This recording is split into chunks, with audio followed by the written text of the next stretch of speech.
साथियों, उत्तर प्रदेश में इस समय राजनीतिक माहौल कुछ अलग ही लेवल पर देखने को मिल रहा है। बीते दिनों जैसा आप सभी लोगों ने देखा होगा कि माघ मेले में मौनी अमावस्या के दिन स्वामी अभिमुक्तेश्वरानंद जी के साथ भेदभावपूर्ण तरीके से व्यवहार किया गया था, जो अभी तक चल ही रहा है।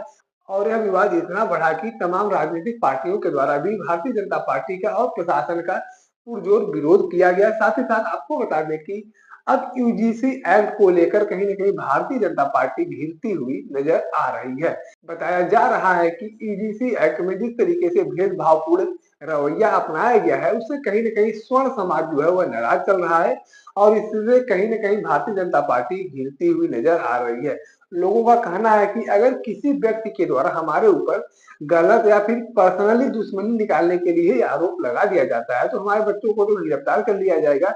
लेकिन क्या इस बात का इस एक्ट में प्रावधान है कि अगर वह सूचना या फिर वह शिकायत गलत मिलती है तो शिकायत देने वाले व्यक्ति पर भी कार्रवाई हो? ऐसा प्रावधान इस एक्ट में क्यों नहीं रखा गया है?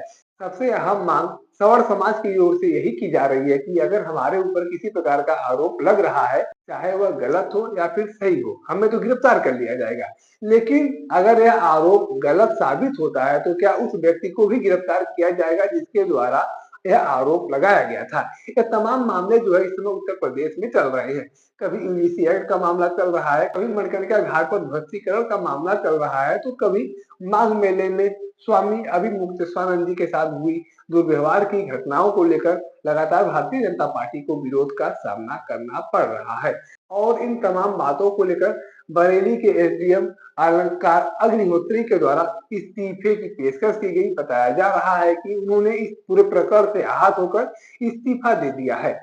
उनका कहना है कि प्रशासन के द्वारा जिस तरीके से शंकराचार्य के साथ दुर्व्यवहार किया गया, उससे मैं आहत हूँ। साथ ही साथ सरकार के द्वारा जो यूजीसी एक्ट लागू किया जा रहा है, यह कहीं न कहीं हमारे समाज को खोखला करने वाला है और कहीं न कहीं हमारे बच्चों पर एक तरीके से जबरदस्ती काला कानून थोपा जा रहा है। क्योंकि हमारे समाज के जो बच्चे हैं, अगर उनके ऊपर किसी भी प्रकार का गलत तरीके से ही पर्सनली दुश्मनी निकालने के लिए, व्यक्तिगत दुश्मनी निकालने के लिए ही कोई आरोप लगाता है, तो हमारे बच्चे को गिरफ्तार कर लिया जाएगा, हमारे बच्चों पर कार्रवाई की जाएगी। लेकिन यही आरोप जब उस व्यक्ति पर गलत साबित हो जाएगा, तो शिकायत करने वाले व्यक्ति पर कोई कार्रवाई नहीं होगी। यह कहीं न कहीं सवर्ण समाज के लोगों के साथ भेदभावपूर्ण तरीके से बनाया गया कानून है, क्योंकि इस एक्ट के अनुसार तो पहले से ही स्वर्ण समाज के लोगों को अपराधी सिद्ध कर दिया जा रहा है। वह अपराध कर रहा है कि नहीं कर रहा है, इसकी जांच पड़ताल किए बिना उसको पहले ही गिरफ्तार कर लिया जाएगा, उस पर पहले से ही कार्रवाई कर दी जाएगी। यह कहीं न कहीं हमारे लिए गलत है और इन तमाम चीज़ों से आहत होकर बरेली के एसडीएम अलंकार अग्निहोत्री के द्वारा इस्तीफा दे दिया गया है। साथ ही साथ उनके द्वारा बताया गया कि साथ ही साथ अलंकार अग्निहोत्री के द्वारा यह दावा किया गया कि जब हम इस्तीफा देकर जिलाधिकारी कार्यालय पहुंचे थे, तो वहां पर हमें बंधक बनाने का भी प्रयास किया गया। हमें अकेले 20 मिनट तक वहां पर बैठाया गया और लखनऊ से किसी व्यक्ति का फोन आया था और उस व्यक्ति के द्वारा हमारे लिए अपशब्द कहे जा रहे थे और तमाम तरीके का आरोप जो है वह अलंकार अग्निहोत्री के द्वारा लगाया जा रहा है। यानी कि कुल मिलाकर यह कहा जाए तो गलत नहीं होगा कि इस समय भारतीय जनता पार्टी खास तौर से उत्तर प्रदेश में कई मामलों पर घिरती हुई नजर आ रही है।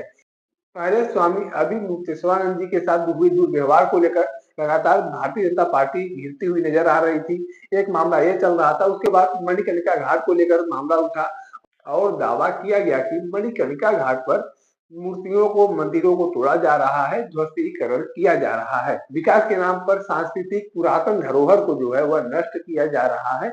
और उसके बाद अब एक नया मामला सामने आया जो यूजीसी एक्ट को लेकर लगातार सवर्ण समाज के लोग इस एक्ट का विरोध कर रहे हैं और लगातार इस्तीफे की भी बात सामने आने लगी है। ऐसे में अब देखना यह दिलचस्प होगा कि इस पूरे मामले को लेकर भारतीय जनता पार्टी किस तरीके से अपना रुख साफ करती है और क्या कुछ आगे सफाई में बात कही जाती है। बाकी यूजीसी एक्ट को लेकर, स्वामी अभिमुक्तेश्वरानंद जी पर हुए दुर्व्यवहार के मामले को लेकर या फिर मणिकर्णिका घाट को लेकर आपके पास कोई जानकारी है, कोई राय आप रखते हैं तो कमेंट बॉक्स में लिख सकते हैं। अगर आप वीडियो को फेसबुक पर देख रहे हैं तो पेज को फॉलो करें, यूट्यूब पर देख रहे हैं तो चैनल को सब्सक्राइब करना ना भूलें। साथ ही साथ आप हमारे पेज को, हमारे चैनल को इंस्टाग्राम और ट्विटर पर भी फॉलो कर सकते हैं। धन्यवाद।